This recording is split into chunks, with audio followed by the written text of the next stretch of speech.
Good morning and welcome to Fulfillment Project.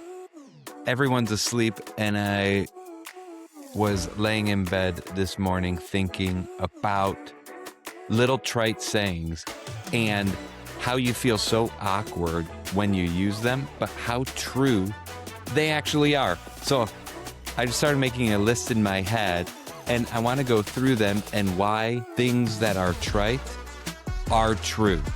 And you know, these lines, when I say them, you're going to roll your eyes. They get memed, they get mocked, they get embroidered on pillowcases because they're repeated so often.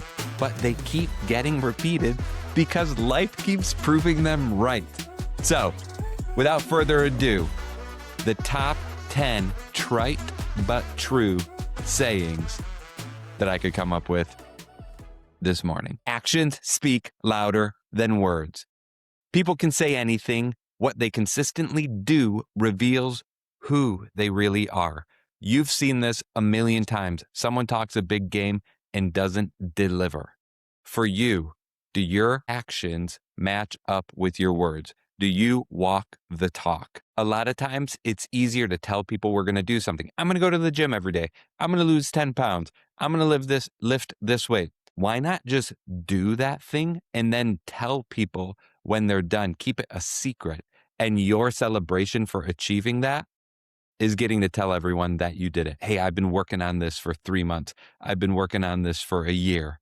How much more impactful would that be to actually tell someone you did something than you're going to do something? Number 2, you are the average of the 5 people you spend the most time with. I talk about it on this podcast quite a bit because it's so true. Your habits, your mindset, your ambition, and even your income level tend to converge towards the people that are closest to you.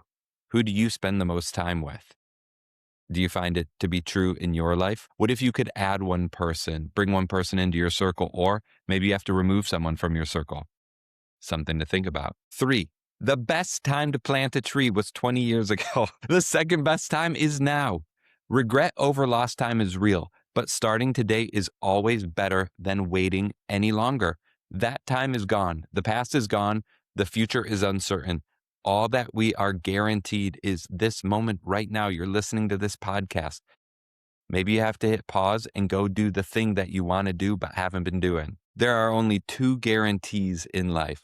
This moment right now and our death. So when you're on your deathbed, do you want to be the type of person that waited and waited and waited and maybe did it or maybe didn't? Or do you want to be the type of person that did it? You be the judge. Number 4, what gets measured gets managed. How many times have you heard this? If you don't track progress, your weight, your saving, the words you've written, the hours you've slept, it almost always drifts or stalls out or isn't what you want it to be. It's as simple as getting a stack of 1,000 index cards from Amazon and writing down the most important thing you want to do and writing it on a card fresh every morning, or writing it once and putting it on your bathroom mirror. It's incredible. What gets measured gets managed. At work, your KPIs, your key performance indicators.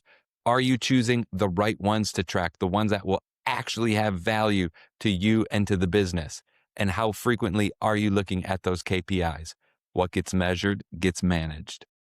Number 5, comparison is the thief of joy. I'll never forget the first time I heard this one. It was brilliant. And then it's like when you buy a car, you start to see that car all over the road. Once I heard this phrase for the first time, I started to see it and hear it everywhere. Don't play someone else's game. Play your game. You're trying to live a specific life. If you're married, you're trying to be a good spouse. If you have kids, you're trying to be a good parent. You have a specific job you're trying to do well at. You have a specific style and humor. Embrace your unique identity. Don't try to be somebody else. Be yourself and be it authentically. Comparison is the thief of joy. The people we're comparing to have a different set of circumstances, a different life, different wounds, different blessings than we have. Let's just be authentically ourselves and appreciate and lift up each other's unique peculiarities. 6, as an athlete my whole life, this one hits. It's not about how you start. It's about how you finish. Early talent or luck matters far less than persistence through boredom, setbacks, and plateaus. Consistency is the key. Getting to your target is the key. It's like we talked about earlier. It's not about talking the talk if you don't walk the walk.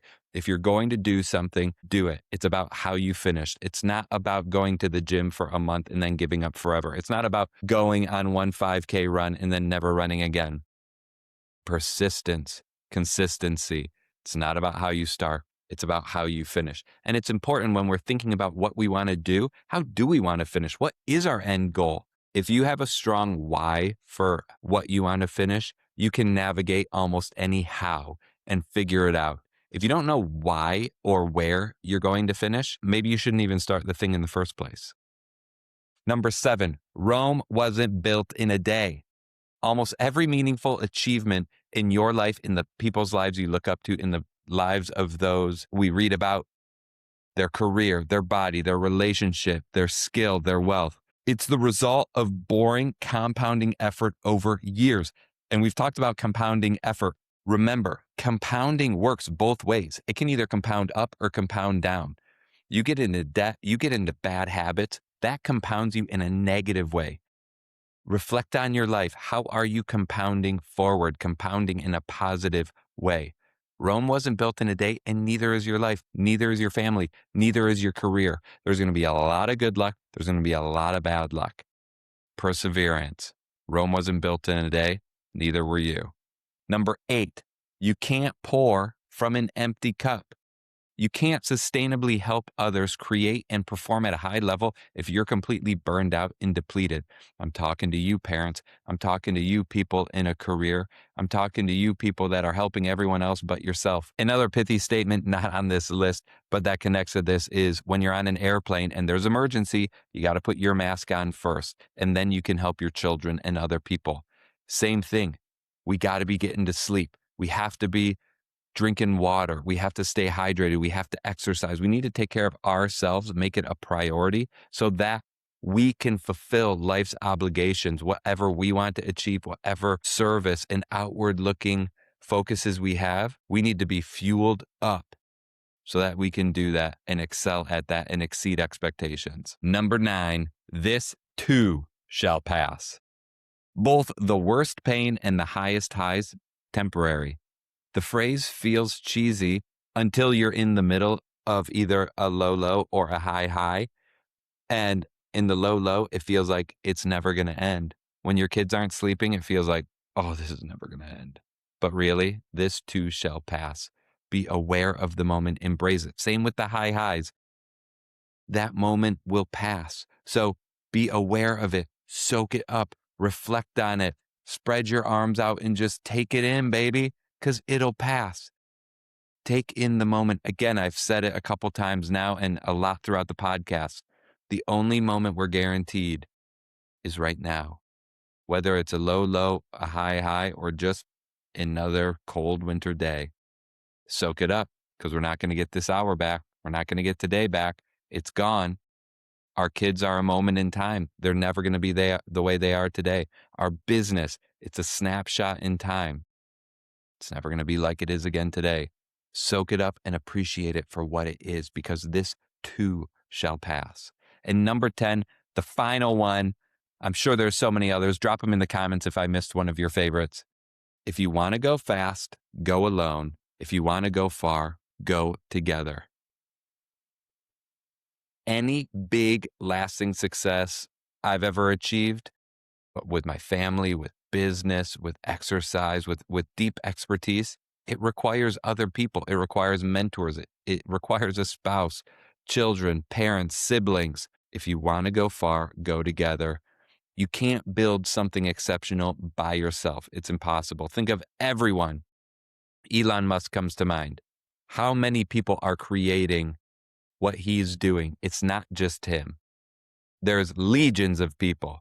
So what makes me think I could do something great by myself? I need people to lift me up, to support me, to inspire me, to go the distance. I have a tendency to roll my eyes when I hear one of these, but just reflecting on them, I'm realizing how impactful they are, how true they are. and they are trite and repeated and on your grandmother's pillowcase for a reason. So next time you hear it, don't brush it off. Maybe ask a follow-up question to go deeper below the surface to get at the heart of the matter and the specifics of it. All right, everyone, that's it for today on Fulfillment Project. Thank you for tuning in. We'll see you next time.